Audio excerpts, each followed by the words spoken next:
Hey there, everyone. This is Ryan Smith, principal and founder of ThinkSBA, and welcome to another episode of the My SBA Loan Pro podcast, Face to Face. I have with us here today Bethany McClellan of Rapid Business Plans. Welcome to the podcast, Bethany. Thanks for having me, Ryan. Yeah, I really appreciate you coming on the podcast. As you know, what I do with this podcast is connect important information to individuals who are applying for SBA loans. And you, being an individual who owns a business that provides business plans to SBA loan applicants, I feel that having you on this podcast and sharing your background, resources, and information will be very helpful to those individuals applying for an SBA loan. Yeah, great. I appreciate you having me. Thanks. You got it. So what I'd like to do here to kick things off is ask you to give us your background. How did you get to this point in your career where you had the desire and the ability to start a business? Sure. I guess if we're getting real, I can tell you exactly why I started my business. I had climbed the corporate ladder in my career in sales and had gotten engaged to, my partner at the time. And he asked me to quit my job and come work for his companies. And really proud of the work that I did with his companies, but we ended up splitting up. And because of that, I ended up starting a consulting company where I help small businesses improve their financial performance. And early on, I had been networking in a BNI group, and our business banker in the group had asked me if I knew how to write a business plan. At the time, I did not, but I figured it out very quickly. And her SBA officer actually loved it, came up, took me out to lunch. She said, there's a gap in the industry. We kind of need you to do this. If you could keep doing it, that would be great. And so that lender, they're both still in my life today, and kind of like fairy godmothers that have kind of helped me a little bit along the way. But we've been in business 10 years, and we've been producing business plans in that time. And we grew from just me to, I think I just hired our 41st employee today. So Wow. yeah. So what an amazing story. And what I like about so many people's stories, just like this one, is that when you grew up, you didn't say, I want to write business plans for SBA loan applicants or individuals requiring a business plan, but through necessity, and then someone encouraging you saying, Bethany, you're really good at this. Why don't you do this full time? And you took that baton, you started to run with it. And now 10 years later, you have an amazing agency. Talk to us about your business, how many employees you have, and what it looks like on a day-to-day basis. Sure. So we have 41 staff members now, and everyone's a part-time contractor. So we have our production team, which is composed of our financial people that are producing our financial statements, our financial projections. We have our research team that is writing the sections on demographics and competition in our business plans. And then we have our professional writers who are mostly MBA level people that are writing the narratives on our business plans. And they are given feedback from our quality control staff members who are MBA and CPA level people that are, giving feedback on their sections and telling them where to tweak it. And then they're all those folks are wrangled by our project manager, Christy, who does an amazing job. And then we have an operations manager, Susan, who's really making sure everyone's doing their job. And then Ross and Shannon, who's our marketing director, we all run marketing and sales. So that's how we do it. And we've been doing it for 10 years. And we also, with all those people, we provide business plans in 4 business days for our clients. Wow. So right now you are managing obviously a large staff. You've been in business for 10 years, highly successful, only great reviews for you and your staff. And what's so impressive is that you turn these around in 4 business days. So Bethany, let me tell you a little bit about my process and where you fit. Usually when I start working with an individual who will be applying for an SBA loan to most of the time acquire a business, sometimes business plans are required for real estate loans as well, but they see that as a big albatross hanging around their neck. I've never written a business plan. I don't know where to start. And so what that does is it causes them to tense up and they don't do it, right? So when we get anxious or we have anxiety over a project, that just means we procrastinate. And what I love about what you do is that you provide a high quality professional business plan, but you do it in 4 business days. What I'd like you to do now to relieve and release some of that anxiety for individuals applying for a loan is talk to us about what those business plans comprise, and how you aggregate that data, and then how you take that business plan off of that individual's back so they can literally focus on their transaction and stop worrying. Sure. And, we write our business plans for people that have neither the desire or the ability or the time to do it. But there are some people that do have the time and the desire and the ability. And I would encourage them to use our software that we use every time, called liveplan.com. I would definitely encourage the people that don't need us to use that. It's a great program, pretty robust. And if you're good with tech, you'll be able to figure it out pretty quickly. But for the people that don't have time to learn a new software, or they don't have like the next, 3 or 4 weekends of their life to figure it out, we make everything easy for the client. We make it easy for our referral partners. We hope this is the easiest part of your deal. And so we start with a discovery call, which my husband Ross conducts with our potential clients. And after that 20 to 30-minute discovery call, we ask our clients to send us, if it's an acquisition, we're looking for maybe a SIM if it's available, or previous financials from the seller would be helpful. We also have a questionnaire that we send to our clients. And once we have those things in place, then we get our client on the schedule and we deliver it on that 4th business day. So that's how we do it. We also, I think one of the key things too, to elucidate the process for our clients, is we actually send them an infographic that has all of our steps, like one by one, like here's what to expect when working with us. And I would encourage anyone that, and I learned this from a company that had helped me scale my business 5 years ago. And they said, hey, the infographics are key. Where do you, like you were saying, Ryan, you hit it right on the head. How do we, give clarity and, comfort to our clients? And we say, hey, this is how we do it. This is what to expect. Relax, and then celebrate when you close your deal. That's right.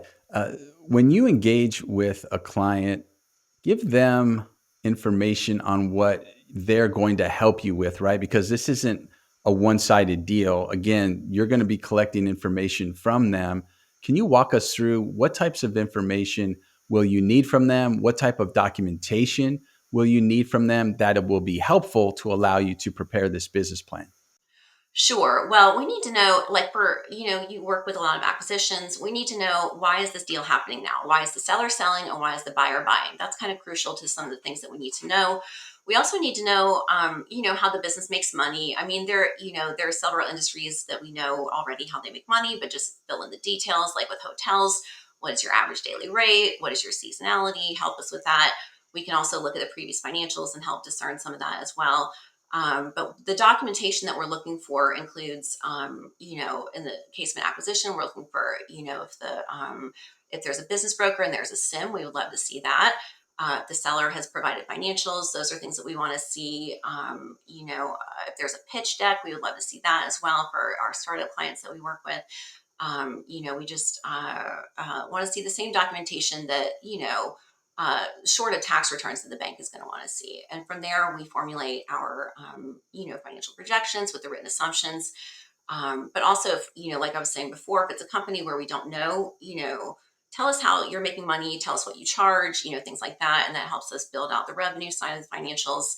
We have a lot of institutional data. We've been doing this for 10 years now. So we have a lot of, knowledge on, what are some of the expenses and costs that are associated with this particular industry. And so, we use a combination of what the client gives us, with a little bit of know-how, or the experience of our team. Plus, we also have a wealth of information, from previous business plans that we've done too. You bring up a good point there, and something that I want to, if we can, just settle on for a few minutes. When you engage with a client, they give you information, you begin the process. As you said, some of the business plan will incorporate information they've given you. But then through your experience and resources, you're going to provide them with information that you've sourced on your own. Can you talk to us about information that you source on your own, and maybe give us a few instances where you've shared information that they didn't know, and how that maybe changed the deal for the good or maybe for the bad, if you can share that. Well, sure. This was really a feasibility study that we were working on for a company that was putting up a really nice gas station convenience store, and it was going to be directly like in a pretty unpopulated area. There was actually, we found out through tax deed, or through permit records, that one was going to be going in directly across the street. And so we really wanted to bring that to the bank and the client's attention, like, hey, did you know that this is like happening here? Because they weren't aware of it. So there are things that we uncover in our research, like for instance looking up permits and things like that, that are part of the process for us, that we uncover things that people may not have known about. But also we have helped people too over the years, when we create our assumptions. For a lot of clients, that ends up being almost like their their preliminary sales plan. Okay, like if our ramp up is going to be like 13 months, and in our first few months we need to have this many sales, and they can honestly, just use the assumptions that we write as a basis for, their sales and growth plan for the initial few years. That's great. And so I'm sure there are individuals that you work with, their skill, unlike you, isn't writing business plans. It might not be writing at all. So many people are afraid to write and speak publicly. But what's great is that you're able to really fill that gap. And what I was getting at there is a lot of people look at the business plan, especially for SBA financing, as just checking a box. And I get it. That's what they're doing. The SBA lender says we need this. The SBA says we need this.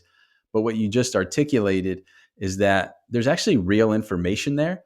And that information is very beneficial. In that particular case, I don't know if they went forward or not, but you could have helped them from making a huge mistake. And so, thank you very much for sharing with the audience about your role in preparing a business plan, how you take that off of their responsibility so that they can focus on the transaction, and then how you really dredge and dig up valuable information that they can use in reality for that, whether again, that acquisition or that real estate purchase. What I'd like to do now is transition to something that I don't see as much.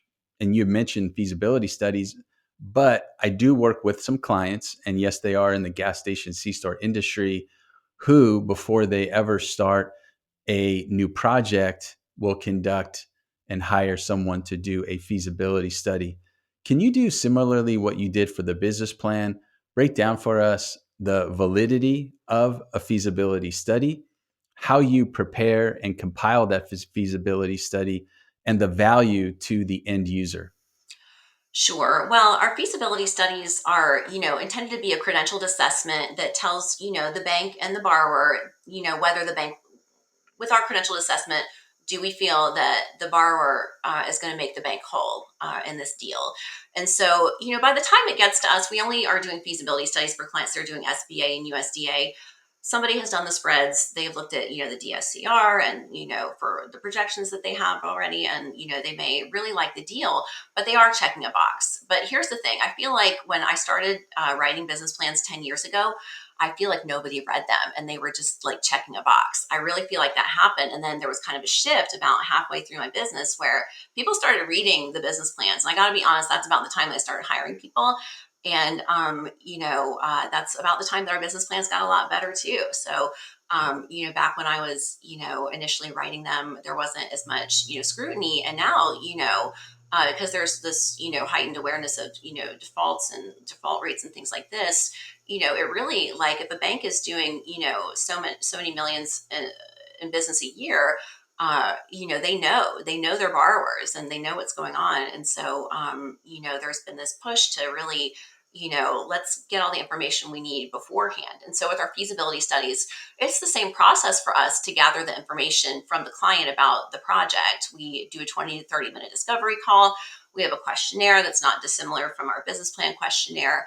And from there, we look for all the things that SBA is requiring to be in a feasibility study, which is, economic feasibility, management feasibility, the production feasibility, and the operational feasibility.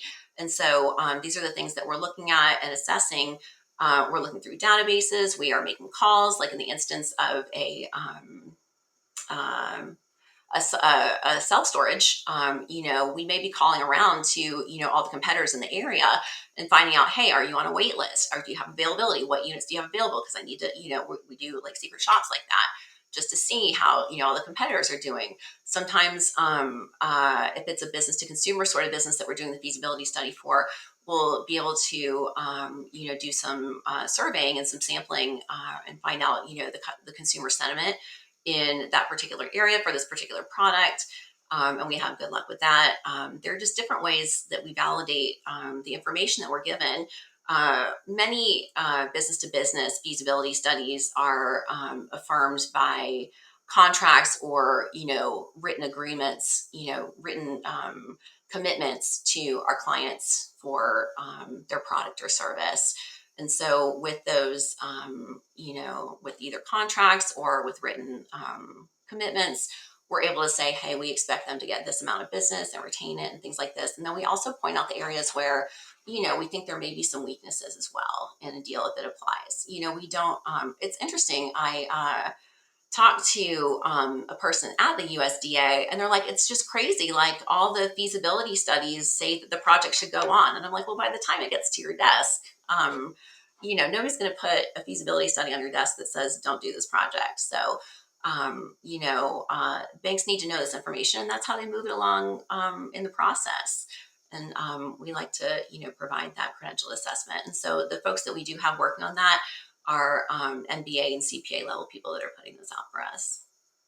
Got it. And you mentioned that you prepared a feasibility study for a gas station C-store. Can you tell us some other industries that you work with, maybe more than others? I'm sure and confident that you're industry agnostic, but just for data points, people listening and watching this, what are some industries that you're working with more than others, maybe? So we are working with definitely a lot of C stores and gas stations. We're working with a lot of self storage. Probably, a lot of the same deals that you're seeing. We're seeing a lot of funeral homes, and we see. We see a lot of, actually, surprisingly, it's people that aren't like, Wells Fargo or PNC and stuff like that, but we see a lot of professional business plans for like physicians, veterinarians, dentists, things like that too. Got it. Yeah. So it really runs the gamut. And what I'd like you to do now is talk to us about being the boss. I like to transition this because you started this business not setting out to be the boss. And now you're managing, like you said, 40 plus employees. You have a lot of transactions you're working on. So I'd like you to share with us what it's like to be the boss. Sure. Like you said, I never intended for this to be the case. When I met my husband, I guess almost 6 years ago, I had been living alone and working alone for a long time and really didn't know, how I would scale the business. If I wanted to scale the business, did I even want to do that? Did I want to supervise people? And so I did hire this coaching company to help me scale the business. And they made it very easy. It's a company called Bold Heart out of Connecticut, but a pretty sophisticated program where there were like monthly pod meetings and quarterly 2-day meetings to leverage some aspect of your business to grow it exponentially. Also weekly Q&A sessions with the guru, and via being in that program for 4 years, I had been a boss before. I had a job where I was a boss and I was pretty bad at it. And it was about the time that, I'm being honest here with you, that The Office was very popular. And I would watch The Office on Thursday nights because I didn't have TiVo. And I would be like, oh my God, I like had inevitably done something that Michael Scott had done that, like, ironically, you weren't supposed to have done. And I was like, wow, I'm just really not good at this. But, fast forward 15 years and with a little bit of coaching, and then also inserting a little bit of myself into the business, which is really a hands off, like, if you don't want to work on this project, you don't have to work on it. We have everybody's part time, work whatever hours you want. And, giving people the latitude like that, a lack of supervision has really given us, I think, more production, actually, more productivity. So you're setting people free to do their job. They are, like you said, credentialed to do it. you know what they're doing and they know what's expected of them, and then you remove yourself from the process.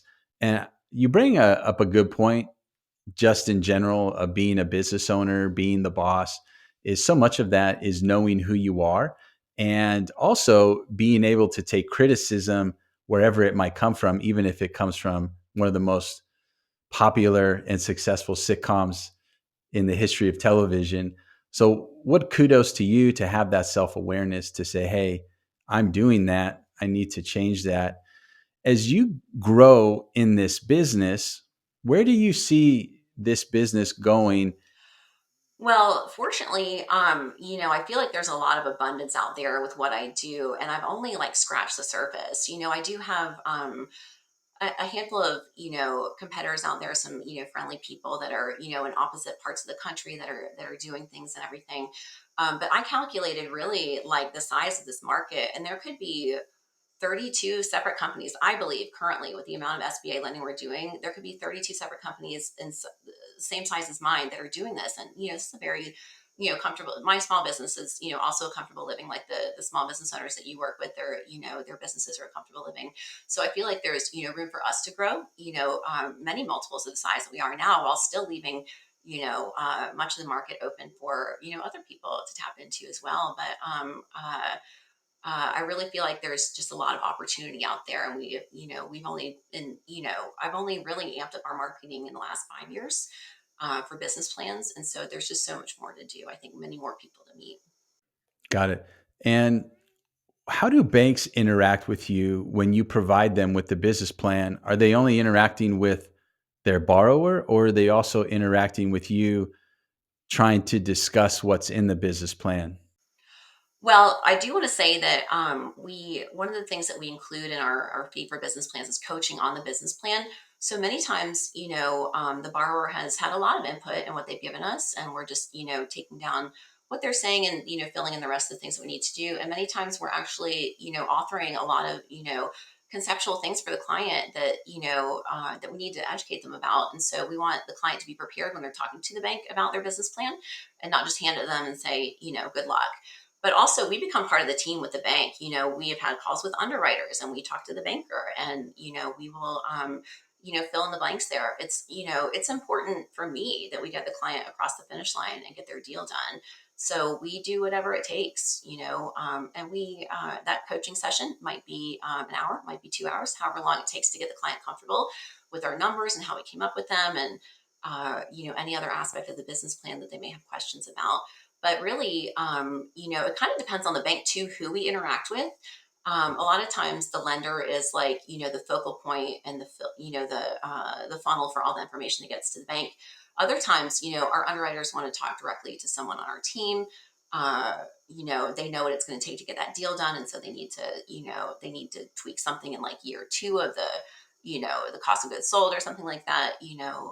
We really just become part of the team because, again, like I said, it's important for us, for our clients to get their deals done. Got it. And so from the beginning to end, you said that your process typically takes 4 days. Yeah, yeah. 4 business days, yes. Four business days. That's right. Not on the weekends. Yeah. Not on the weekends.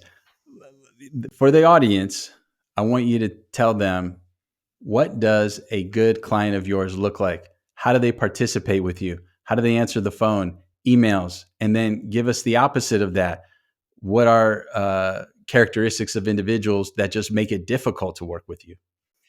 Sure. Most of our clients come to us through our referral partners, which would be, our banking professionals that we work with, brokers that we work with, which is business brokers, loan brokers, CPAs, bookkeepers. Our website does bring in some referrals.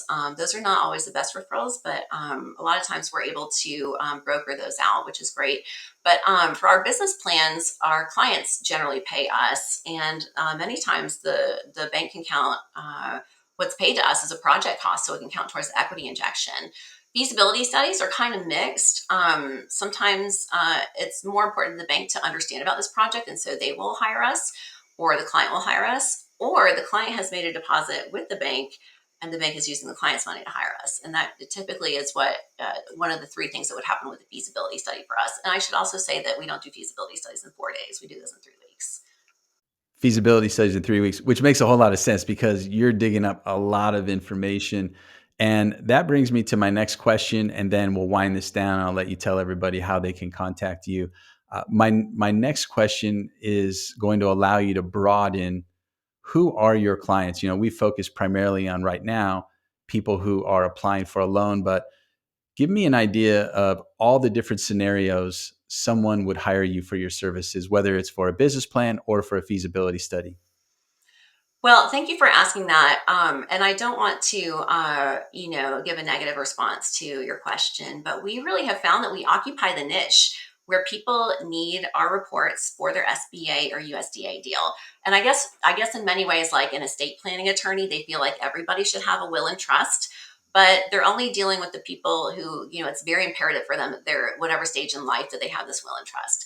And so for us, yes, certainly every, business owner should have a business plan. I try to keep mine updated every year. Sometimes I make it at the first of the year, sometimes I don't. But we do, believe that every business should have a business plan, but we're only selling them to people that need them for their deals. So we occupy that niche. And actually, it's a great selling point for us too, because our the industry expertise really shines through when we're writing this strictly for an underwriting audience. We really have that messaging spot on at 10 years in. Yeah, that's great. And Bethany, tell the audience how they can get in touch with you. Well, Ryan, thanks again for having me on. This has been a really great opportunity. Appreciate you asking Ross and me to do this. And if anybody would like to reach out and discuss it further, they can email me at bethany@rapidbusinessplans.com. There's also a contact form on our website, rapidbusinessplans.com, which comes right to us as well. That's great. So, just in closing, I'd like to say that I know people who know you, who refer you business. They only say great things about you, Ross, the entire company. And I'm just going to speak directly to my audience right now. If you're applying for an SBA loan and you need a niche business plan or feasibility study provider, you're looking at them. Bethany and Ross do a great job. They're highly ethical, and you can trust them to get you across that finish line. Again, Bethany, thank you so much for being here. Ross, thank you for being there as well. We appreciate that, what you guys do, and have a great rest of the day. Thanks, Ryan.